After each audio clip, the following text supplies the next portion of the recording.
ये दस्तक रेडियो है।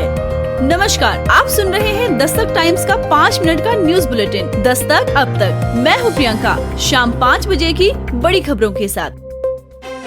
भगवान राम की नगरी अयोध्या में श्री राम जन्मभूमि परिसर से एक युवक को सुरक्षा कर्मियों ने गिरफ्तार किया है। दरअसल आरोपी कैमरा लगे चश्मे से भगवान राम की फोटो खींच रहा था। तब लाइट चल रही थी। सुरक्षा कर्मियों को संदिग्ध लगा, तुरंत आरोपी को हिरासत में लिया।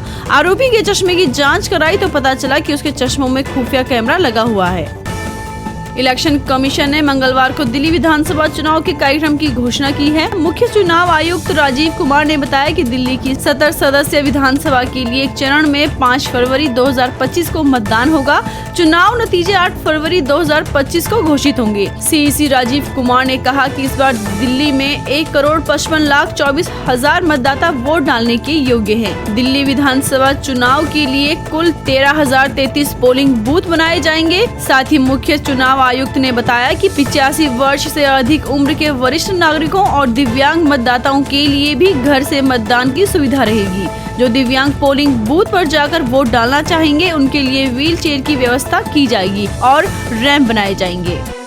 फिरोजाबाद जिले के पुरुषोत्तम विहार में एक निर्माणाधीन मकान में जेसीबी द्वारा मिट्टी का समतल कार्य करते समय दीवार गिर गई, जिसके चलते दीवार के समीप खेल रहे 2 बच्चे दब गए, जिन्हें अस्पताल में ले जाया गया। इनमें से एक बच्चे को डॉक्टर ने मृत घोषित कर दिया। चुनाव आयोग ने दिल्ली विधानसभा चुनाव के साथ साथ उत्तर प्रदेश की मिल्कीपुर सीट पर भी चुनाव की तारीख का ऐलान कर दिया है। दिल्ली के साथ अयोध्या जिले की मिल्कीपुर सीट पर भी 5 फरवरी को वोटिंग होगी, जिसके नतीजे 8 फरवरी को घोषित किए जाएंगे। तिब्बत में 7.1 तीव्रता वाले शक्तिशाली भूकंप ने मंगलवार को साल के शुरुआत में ही लोगों को डरा दिया है। भूकंप के 2 झटके महसूस किए गए। दूसरी बार भूकंप तिब्बत के ही शिगाल से शहर में 6.8 तीव्रता वाला था। इससे शहर में भारी तबाही हुई है। महाराष्ट्र के नवी मुंबई की एक हाउसिंग सोसाइटी में बैठक के दौरान 5 लोगों ने 44 वर्षीय एक महिला को कथित तौर पर पीटकर घायल कर दिया। पुलिस ने मंगलवार को ये जानकारी दी है। एक अधिकारी ने बताया कि रबाले में हाउसिंग सोसाइटी के पदाधिकारी और अध्यक्ष रविवार को हुए इस हमले में शामिल थे। बताया जा रहा है कि पीड़िता ने मीटिंग के दौरान कुछ सवाल उठाए जो आरोपियों को पसंद नहीं आए।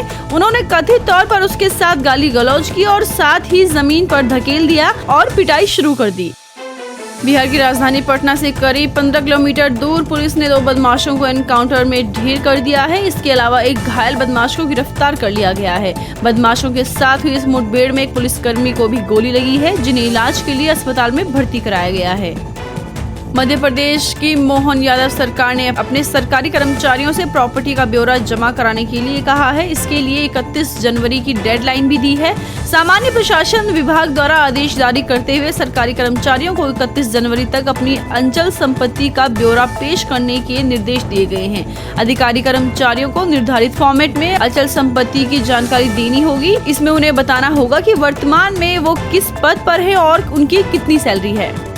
गुजरात के राजकोट में भीड़ ने पुलिस स्टेशन पर हमला कर दिया। हजारों की संख्या में लोगों ने पुलिस स्टेशन को घेर लिया और पथराव किया। ये लोग हत्या के आरोपियों का जुलूस निकालने की मांग कर रहे थे।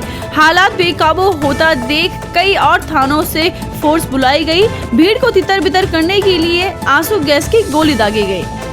कनाडा के प्रधानमंत्री जस्टिन ट्रूडो ने अपने पद से इस्तीफा दे दिया है। सोमवार 6 जनवरी से ही उनके इस्तीफे देने की खबरों ने जोर पकड़ा हुआ था। इसी बीच उन्होंने प्रधानमंत्री पद छोड़ने का ऐलान कर दिया।